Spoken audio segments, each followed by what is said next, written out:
স্বামীজি বলেছেন, মাকে কেউ বোঝেনি, এক মহাশক্তির আধার তিনি। সেই শক্তি নিয়ে খেলছেন, যা সাধারণের বুদ্ধির অগম্য। একবার মা ট্রেনে করে আসছেন আর 5 জন স্বামী ব্রহ্মানন্দকে ধরে নিয়ে গেছেন হাওড়া স্টেশন থেকে মাকে অভ্যর্থনা করে নিয়ে আসার জন্য।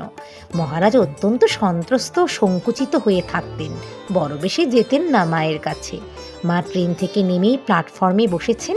সকলে জোর করে মহারাজকে মার কাছে টেনে নিয়ে গেলেন।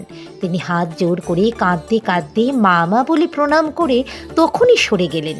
একেই অনুভব বলে। তার পরিচয় পেলে আমরা অভিভূত হব, নিজেদের ক্ষুদ্রতা বশত অনুভব করব তার কাছে দাঁড়ানোর সামর্থ্য আমাদের নেই।